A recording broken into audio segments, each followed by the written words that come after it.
Getafe strongly believe that Manchester United has triggered a contract extension for Mason Greenwood. I'll tell you the truth about that story. Meanwhile, there is more team news ahead of our trip to the Stamford Bridge, where there is a bit of good news. Some players are back, but there are a few who we should not expect. I'll tell you about who they are. I'm also going to tell you a little bit about our birthday boy. Happy birthday, dear Andrea, Andre. Happy birthday, dear Onana.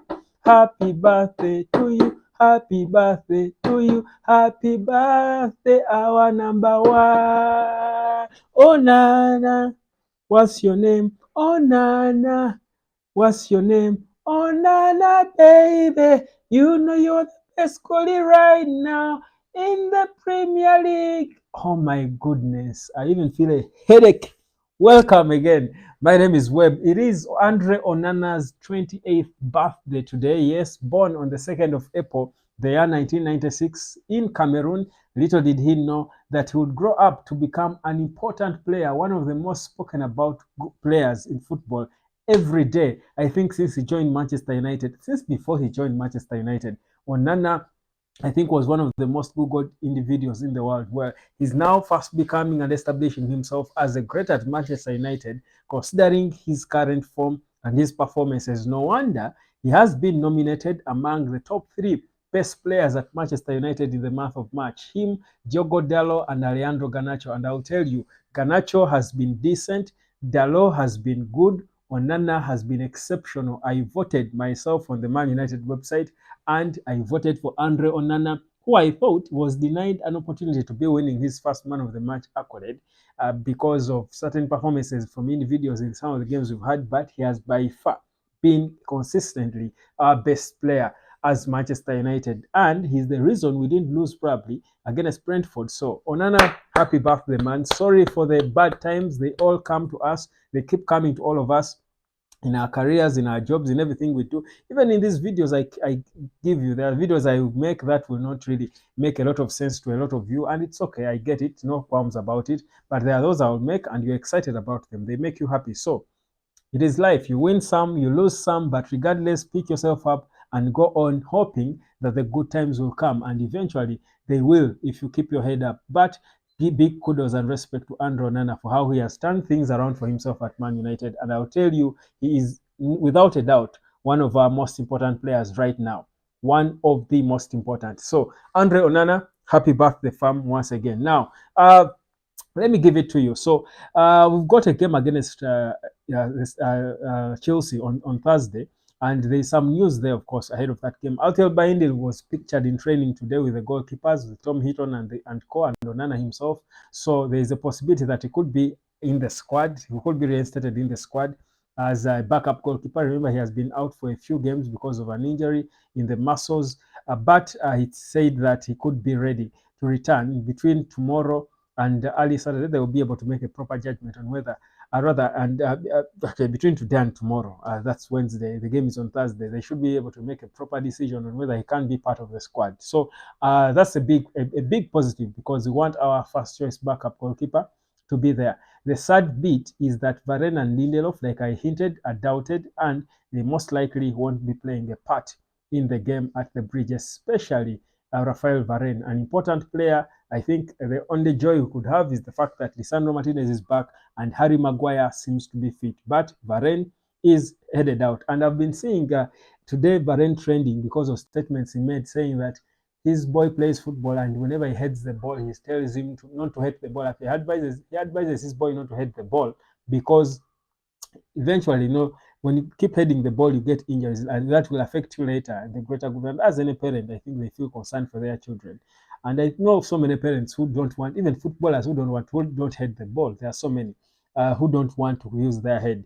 They're not like Vidic, who would put a head where he should put a leg. But for me, that statement alone from Rafael Varane for me was confirmation that his time at the topmost level is done. Because I mean, how can you be a centre back when you're not for heading the ball? But also it shows you that perhaps he doesn't give his 100%, because now that he's aging, he's beginning to worry more about his health. So I think for me, it's a confirmation from him that he will leave Man United and perhaps not go in a big team or a big club, because in Europe, where many were reporting he would love to stay and finish his career, I mean, you have to head the ball. You have, more so if you're a centre back. You can avoid heading it if you're a midfielder, but as a centre back, as a striker, you've got to head the ball. So for me, Varane, that's a sign that his time is out. That's why, I mean, him being out in these remaining games, for as long as we have those players who we think can stay a bit longer fit, I think it's okay. It's okay for us to start now planning for life without him.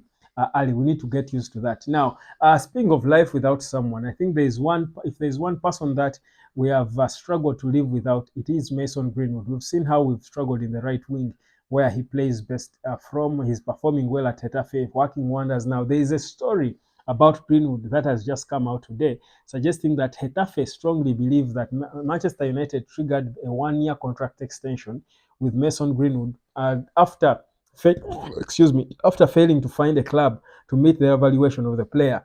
You know that recently John Mata and Matt Hargreaves, the director of transfers, were trying to hop around club to club around Europe and everywhere, trying to go into talks with these clubs to try and see which club will meet what Manchester United want out of Mason Greenwood, because it seems they don't want him to come back, and the player as well. Apparently, I've seen reports suggesting that he has hinted that he may not really be excited about returning because he's not exactly happy about how the club treated him.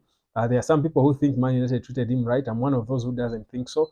I think if I were Greenwood myself, I wouldn't be so happy about the treatment that he got after his ordeal. But that's not what I'm here to talk about. So it is believed that apparently Man United had an option. Remember, Greenwood's current contract runs out in 2025. So there was a clause that could be triggered up until May next year, that he can stay for a further 1 year. That's until 2026. Now, having failed to find someone willing to pay a reasonable figure of money, probably it's because most of these clubs feel that if he's got a year left on his contract, they can wait a bit longer and get him for free. So what Man United is saying, they want to buy time with him and trigger that 1 year extension now, so that they have him for a further, let's say, 2 years. So they believe that any serious club that would want to sign Greenwood within those 2 years should be willing to come up and pay the cash, give Manchester United money, because United don't want to lose him for free. I think about all that and I'm thinking maybe it's a sign, because maybe it's a sign that United do not even have to sell this player, because why exactly will they really would they want to lose this player in the first place? What's the reason really? What's the main reason why we would want to lose our best player? That's a very funny thing. So maybe the man above is giving us and the whole club a sign that we can probably stick with our player. Don't sell him, because no one is willing to pay enough money. They are all wanting and waiting to get him for free, which I think would be a big loss and a silly thing for Manchester United to do. So you'd rather tie him down and keep him around for a bit longer. So there is that report coming through that we've seen, and for me, it's a good thing. Me hearing that Greenwood is staying with us for even 1 more week, 2 more days, 1 more month is a good thing for me, considering how important I believe this young boy can go on to be for Manchester United, especially given the circumstances in which we are. So that's for me a major positive, and we can now wait to see. The reality is we either keep him or lose him for the right amount. Now, this talks of 34 or 35 million pounds and 50 million. Now, there is a story that is just breaking right now that apparently Lisandro Martinez is out. And let me just give it to you because it's a new one that has just dropped now. I've just got it an update now that apparently Lisandro Martinez and Victor Lindelof have both been ruled out for a month with muscle injuries. This I am just seeing now, right now. This is sort of a breaking news within my update, that Licha and Lindelof have been ruled out for a month, and Martinez has sustained the injury in training. That is a sad one. It has just dropped. Well, at that point, if Varane is out, Lisandro Martinez is out, Victor Lindelof is out, we are playing Chelsea, meaning we shall be left with Harry Maguire, and either Kambwala or Bruno going into centre back, or maybe Sofiane Amrabat. I don't know.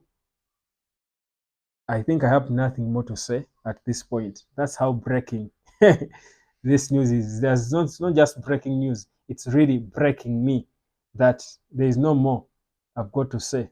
I'll wait to verify it more, but that's a breaking one that has just come through. My name is Webb. Subscribe, and I'll catch you later.